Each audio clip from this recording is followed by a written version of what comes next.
उन्होंने ना हमारे साथ बहुत ही गंदा ट्रीटमेंट शुरू कर दिया। मी sitting in their beside a disgusting dustbin अपना टिफिन खाती थी।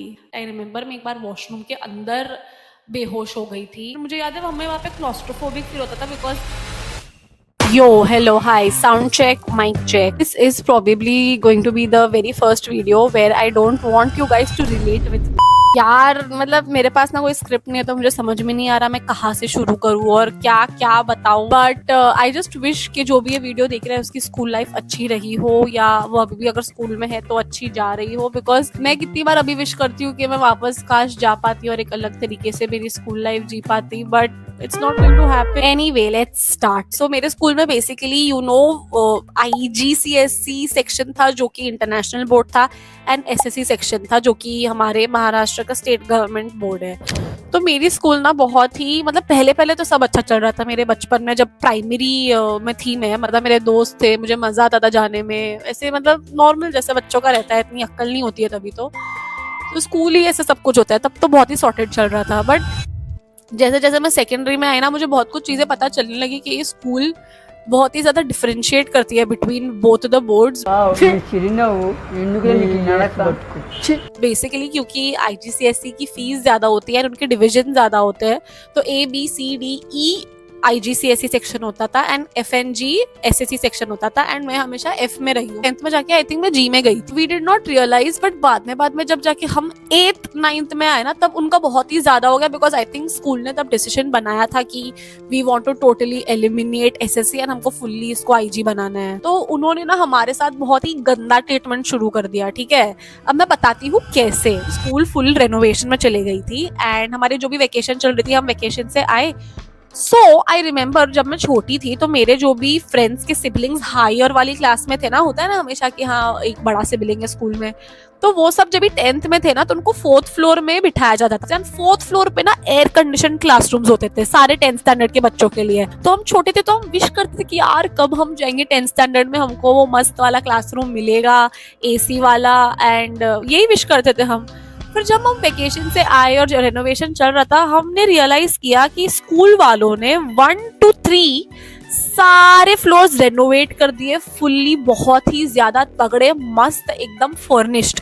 मतलब वो फ्लोरिंग वहाँ की एकदम ही सुप्रीम है, क्लासरूम ग्लास डोर्स है, बाहर प्लांट्स लगे हुए, प्लांट्स से भी लाइट, मतलब फुल स्कूल का मॉल करा दिया था वो लोग ने, फुल एकदम ऐसे शिप क्रूज वाला दिल धड़कने दो इफेक्ट।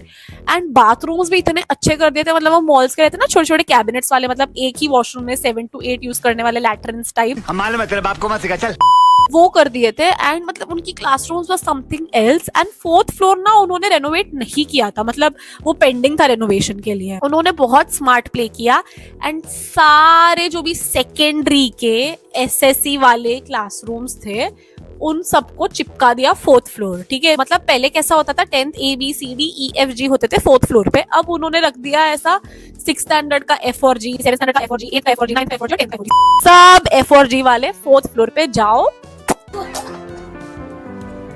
अगर आप ये सोच रहे हो कि ठीक है क्या ही बुरा किया, 4th फ्लोर दिया था, 4th फ्लोर पे AC तो है, इसमें रोने वाली क्या बात है, तो you are absolutely wrong. Because पहले के फ्लोर्स रेनोवेट करने में जो भी वेस्ट बचा हुआ था और जो भी सामान लगा था, जो भी कचरा कुंडी था बेसिकली, वो सब 4th फ्लोर पे ठूस दिया था जहाँ हम पढ़ते हैं। मतलब बड़े बड़े slabs of I don't know what, जहाँ से एकदम नुकीले कील निकलते थे जो हमको कभी भी लग सकते थे, सारी चीजें उन्होंने 4th फ्लोर पे रखी। And for some reason I don't know कबूतर वबूतर आने लगे, बिकॉज आई थिंक वो रेनोवेशन के लिए कुछ चीजें उन्होंने विंडोज वगैरह खोले रहेंगे, तो सारे कबूतर आके हमारी पढ़ाई करने से पहले हमारी क्लास में टट्टी करते थे। Our school was so good, but our entire floor used to smell so bad. हमारे क्लासरूम में चूहे होते थे, कबूतर होते थे, ये सब चीजें पड़े हुए थे। और AC तो उन्होंने देखना ही छोड़ दिया, मतलब हमारे ACs almost non working conditions में रहते थे। अगर तुम टीचर्स और सुपरवाइजर और प्रिंसिपल होके इतना डिफरेंशिएट करोगे और बायस करोगे, फिर तुम बच्चों से क्या एक्सपेक्ट करती हो? इक्वालिटी है। 9 तक तो ठीक था, 4th फ्लोर पे क्लासरूम था, but when we were in 10th we did not even get a classroom on the 4th floor. हमको लाइब्रेरी के अंदर एक स्टोर रूम टाइप था, वो अलॉट कर दिया था पढ़ने के लिए। एंड वो रूम आई थिंक ऐसा एक रूम था जहाँ पर बहुत चीजें रखी रहती थी लाइब्रेरी के सामान की, बहुत सारे सारे बॉक्सेस और बड़े बड़े कबर्ड्स, तो लिमिटेड बच्चे बैठ सकते हैं, बुक्स रीड कर सकते हैं। वो इतना छोटा क्लासरूम था और वहां पर हमारे 50 लोगों को ठूस दिया था वो रूम में। मुझे याद है हमें वहाँ पे क्लॉस्ट्रोफोबिक फील होता था, बिकॉज वो एक तो लाइब्रेरी के अंदर सिचुएटेड था, एकदम कोने में, कोई एयर का जरिया नहीं था एंड विंडोज बंद रहते थे क्योंकि एसी था एंड एसी भी नहीं चलता था, तो हमें क्लास का दरवाजा खुला रखना पड़ता था ताकि कोई हवा आए, बट वो हवा भी नहीं आ पाती थी बिकॉज वो लाइब्रेरी के अंदर लोकेटेड है। तो टेक्निकली हमें बहुत दिक्कतें होती थी वो वाले क्लासरूम में। मुझे सारा ने याद दिलाया कल ही एक कॉन्वर्सेशन में कि पर क्लासरूम्स का कुछ तो प्रॉब्लम हो गया था एंड वो क्लासरूम मतलब बैठने लायक ही नहीं बची थी। तो टीचर्स ने एक बार मेरी फ्रेंड के पूरे सारे बच्चों को कॉरिडोर में बिठा दिया था, 3rd फ्लोर के, और कॉरिडोर में लेक्चर्स लिए थे। मतलब literally the area outside the classroom जहां पर लोग चलते हैं, एंड वो आईजी के बच्चे वहां से चल के जा रहे थे और देख रहे थे कि ये लोग कॉरिडोर में पढ़ाई कर रहे हैं। बार बार देखो, हजार बार देखो, कि देखने की चीज है हमारा दिल जो बता ले। मेरे बाकी क्लासमेट्स को इतना कुछ खास फर्क पड़ा नहीं, because they always had friends and उनको अपनी मस्ती में ही वो डूबे हुए रहते थे। वो लोग अपने मजे कर रहे थे, जिंदगी के मेमोरीज बना रहे थे। बट मेरे लिए it was pathetic because I did not have friends. Now why did I not have friends, I don't no. देखो मुझे याद है बचपन में मेरे पास कोई ना कोई तो होता था, मतलब मैं हर साल अलग अलग लोगों को अपना बेस्ट फ्रेंड बोलती थी, कभी ये कभी वो। बट ठीक है यार, सब बचपन में वही करते हैं क्योंकि तब अक्ल नहीं होती है हमें कि व्हाट ट्रू फ्रेंडशिप इज। तो वो लोग एग्जिस्ट करते थे मेरी लाइफ में side by side, even though they were not my best friends. But अचानक 8th या 9th में मैंने रियलाइज किया कि damn bro, I don't have anybody technically, I just have ऐसा a person to sit beside, and वो भी मुझे एज एन ऑप्शन ट्रीट करती है जब उसके पास कोई नहीं और होता है। Always had my childhood friend सारा, बिकॉज हम एक ही बिल्डिंग में रहते हैं, हम एक ही स्कूल में थे, बट वो मुझसे 1 साल छोटी थी तो उसकी क्लास अलग थी। तो मैं बहुत विश करती थी रिसेस में कि हम साथ में रहे या वो मैं उससे मिलूं, बट उसके तो क्लास में फ्रेंड्स थे ना भाई, सबकी जिंदगी मेरे जैसी झंडू नहीं होती।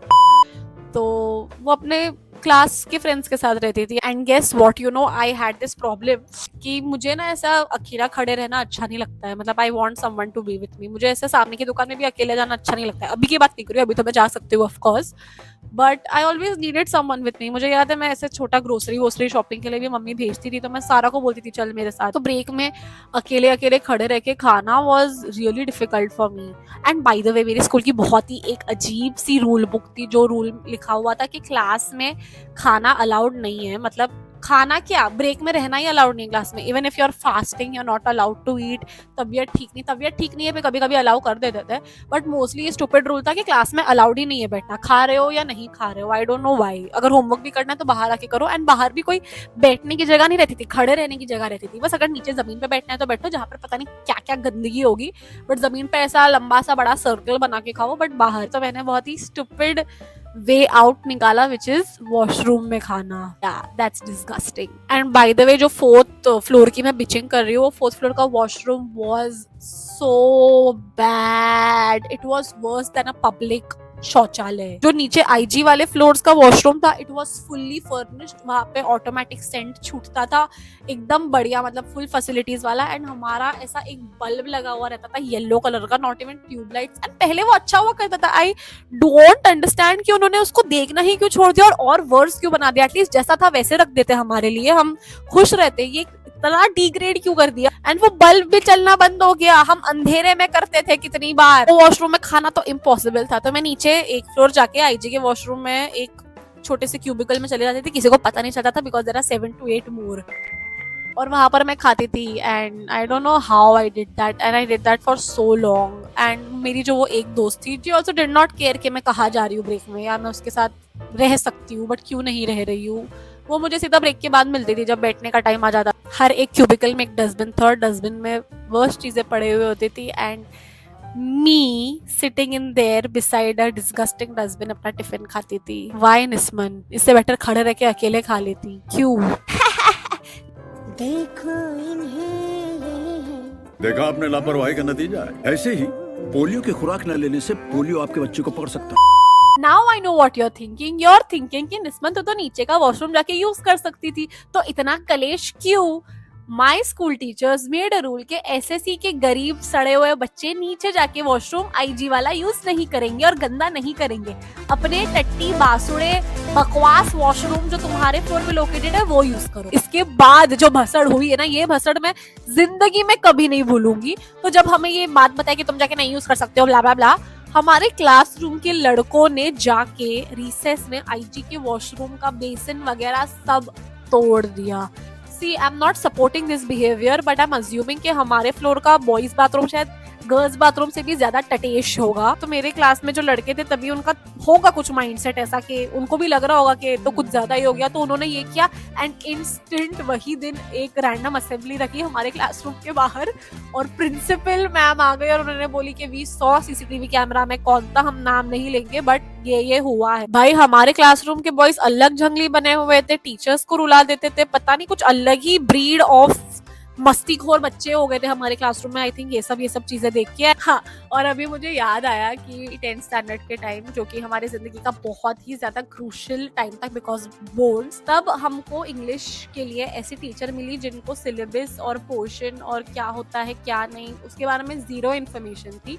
और हम कैसे पढ़ते थे पता है इंग्लिश क्लास में, यहाँ पर 4 बच्चे पढ़ रहे हैं मैम के साथ, मैम उनको 1-on-1 पढ़ा रही है एंड पूरी क्लास बातें कर रही है पीछे, मतलब इंग्लिश फ्री पीरियड था उनके लिए और हम 4 बैठ के पढ़ते थे, उनमें से एक मैं थी। वो टीचर को पता नहीं था बहुत कुछ, हम उनको उल्टा बोलते थे कि मैम देखो ऐसा फिगर ऑफ स्पीच होता है ये सब। एंड देन कहीं से तो हमें इनसाइडर इन्फॉर्मेशन / रूमर मिला कि ये मैम हमारे से पहले सीधा नर्सरी के बच्चों को पढ़ाती थी और सीधा वो 10th हमें पढ़ा रही है एसएससी का, क्योंकि स्कूल वालों ने उनको अलॉट किया है। Now I don't know if it's true और नॉट। अब तुम लोगों को लग रहा होगा इतना इनजस्टिस हो रहा था तो तुम लोगों ने बर्दाश्त क्यों किया, पेरेंट्स ने कभी क्यों कुछ नहीं बोला। हमारी एक पेरेंट्स टीचर्स मीटिंग हुई थी properly for all this and काफी पेरेंट्स भड़क भी गए थे टीचर्स पे, बट अल्टीमेटली क्या हुआ आई डोंट नो। मुझे लग रहा है टीचर्स को लग रहा होगा है बोलने दो जो बोलना है, अभी तो चले जाएंगे थोड़े महीने में बोर्ड्स के बाद, क्या ही होगा फिर देख लेंगे जो होना है। एंड आई थिंक मेरे 2-3 साल बाद वो लोगों ने एसएससी को कम्प्लीटली हटा भी दिया था, मतलब सिर्फ एक डिवीजन था जी, और वो जी भी फिर बाद में जाके गायब हो गया एंड फुल मतलब वो लोग ने सारे 7-8 डिविजन इंटरनेशनल बोर्ड कर दिए थे।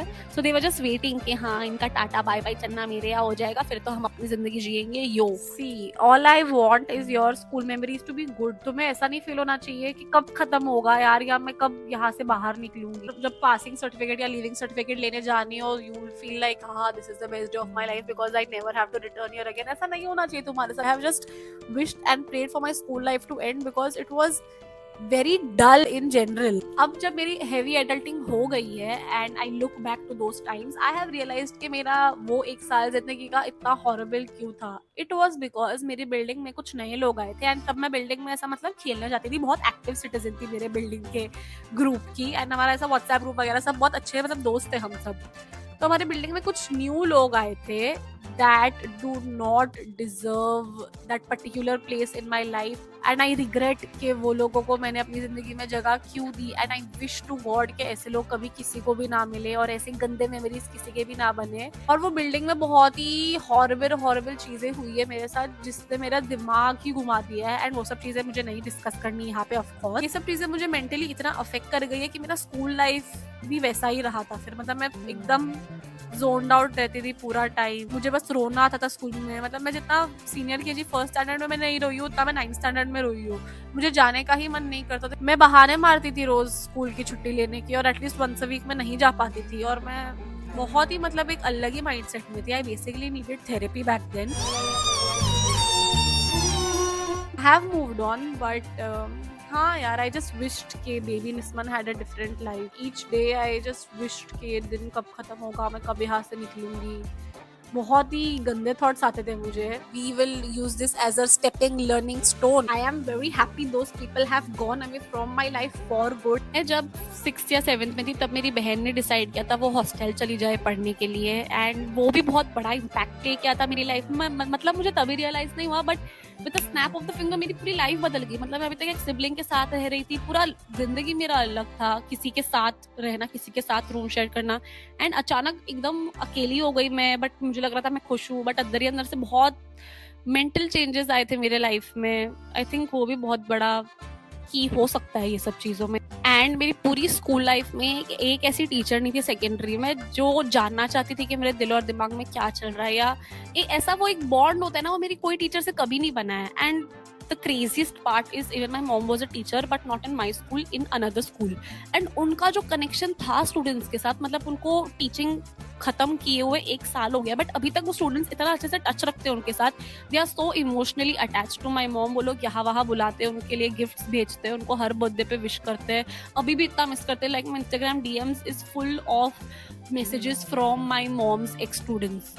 बट पता नहीं यार, मेरे को पूरी स्कूल लाइफ में कभी कोई ऐसी टीचर क्यों नहीं मिली जो मुझे समझना चाहती थी. सब लोग इतने एरोगेंट एंड रूड थे, उनको बस अपने काम से काम मतलब था.